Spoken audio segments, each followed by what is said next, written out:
Hey guys, so today we're going to be changing the transmission fluid on my BP1 Mazda 3 sedan. This is a 2022 model year. The reason I'm making this video is because the transmission needs servicing. I like to service this early, might as well get it out of the way to protect and get this transmission to live as long as it possibly can. As for the people that don't know, this right here is your dipstick. You have a little 10mm nut that holds it in, and then you just pop it right out. So for this, in the owner's manual, it calls for type FZ automatic transmission fluid. To my knowledge, only Mazda makes this. It's about $19 a quart, and they say about anywhere from 3 to 4.5 will come out. So I bought 5 just to be certain. However, we're gonna go ahead and get started with the transmission service. So first, to access the transmission, you gotta take off this underbelly shield underneath here to gain access. I just did an oil change right before I did the transmission service. You get rid of that so you can see under there. Now, next up, you need an 8mm hex bolt or hex socket or whatever you want to consider it.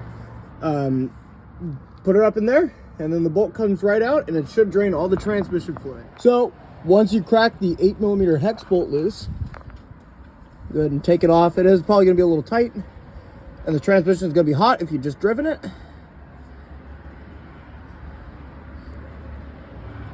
Ready? Push up on the bolt, wait for it to click, and then pull it out.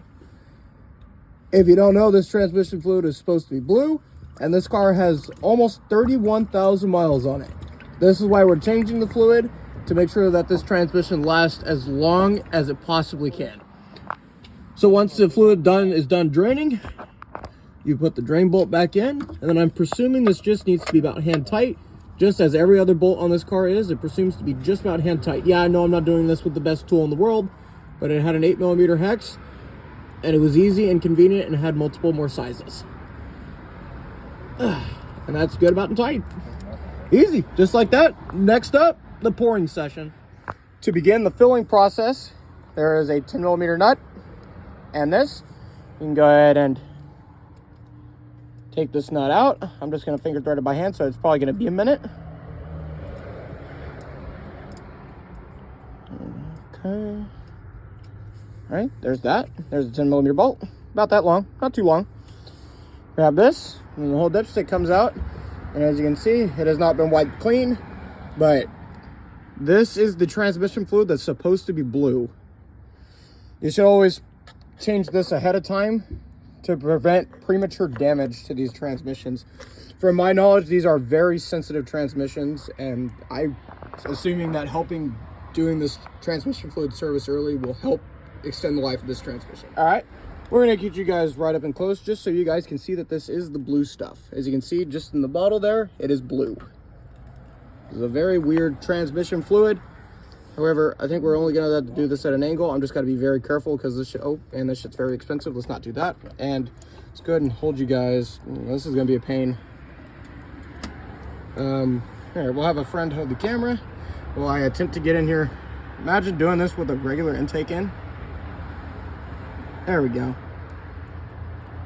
Oh, that ain't gonna work. All right, let's give this a shot.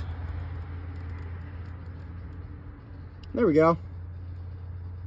So this transmission fluid is blue. Naturally, it comes from Mazda as a blue transmission fluid. Once you do this on a quart by quart basis, then you can keep going from there. So this is also a point I want to bring up. This is nearly impossible to do with either a cold air intake or the stock intake in. If you guys have the stock intake, there are 3 rubber mounts right here. Once you pull the top portion off and get it off the throttle body right here, you have this little PCV, like positive crankcase ventilation hose that goes right back into the intake. Then you just grab the whole thing and pull it right on out, and it comes right on out. Thankfully, my cold air intake made this job a little easier.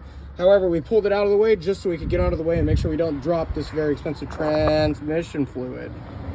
So I just got done filling it.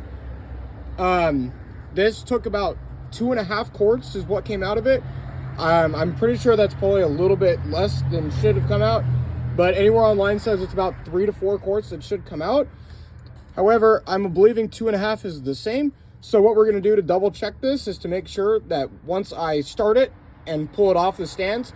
We'll cycle through the gears, let it all mesh, and then we'll leave the engine idling. We'll check the level to make sure that the level is perfectly good.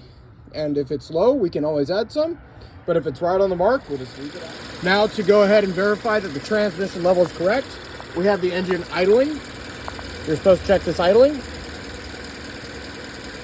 I'm gonna laugh if it comes spewing out at me because it's the first time I've ever done this on this car. This is just pretty self-explanatory. Figured I'd just upload a video to YouTube because I didn't see one personally.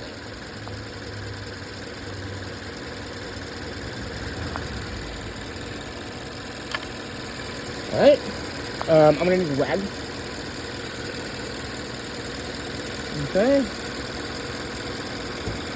Just to make sure, as we can see as of right now, it does appear a little high, but that's because I just took it on a short 4-mile test drive just to get the fluid circulating through all the gears to make sure that it has proper lubricant.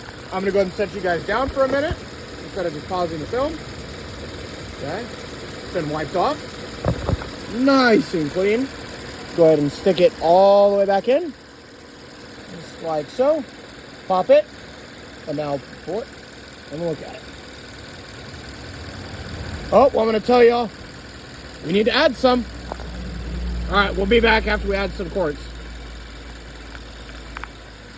All right, so we added an extra half a quart, and we're going to go ahead and check the level again, because when we first did it, it was all the way down on the lowest possible level. Now what we're going to do is we're going to go ahead and wipe it off. We're going to go ahead and put it back in. Remember, just like before, pop it, click, pull it back out. Now let's read it. And ladies and gentlemen, we are at the full mark. I will come back with the concluding words and the final statements right at the end after I'm done putting this back together. So that concludes on how to change the automatic transmission fluid on the 2019 and up Mazda 3. This spec happens to be a sedan with the 2.0 liter 4-cylinder. This is US spec. However, I'm pretty sure that these transmissions are the exact same regardless of where they're made. So seeing the color of this transmission fluid after it was drained shows that this is something that needs to be done as part of the regular maintenance schedule. This is not a lifetime fluid. That fluid was very dark for having 30,749 miles on it. It was extremely dark. So don't put this off. Yeah, the transmission fluid may not be the cheapest thing on the planet. However, I guarantee this transmission assembly is not cheap. Also, real quick, shout out to Cork Sport. It's a great little short air ram intake. I love it. Makes a great induction noise. This engine is a lot louder than you think it can be. However, if you have any questions about how this transmission service is done, go ahead and leave a comment on the video section down below, and I will go ahead and get back to you guys if you guys have any questions within, I would say, a week. But however, just like that, this is a service and you can do it. Even though the manual doesn't state anything about it, you can change the transmission fluid on your 2019 and up Mazda 3. Make sure to do it early. Transmissions are not cheap.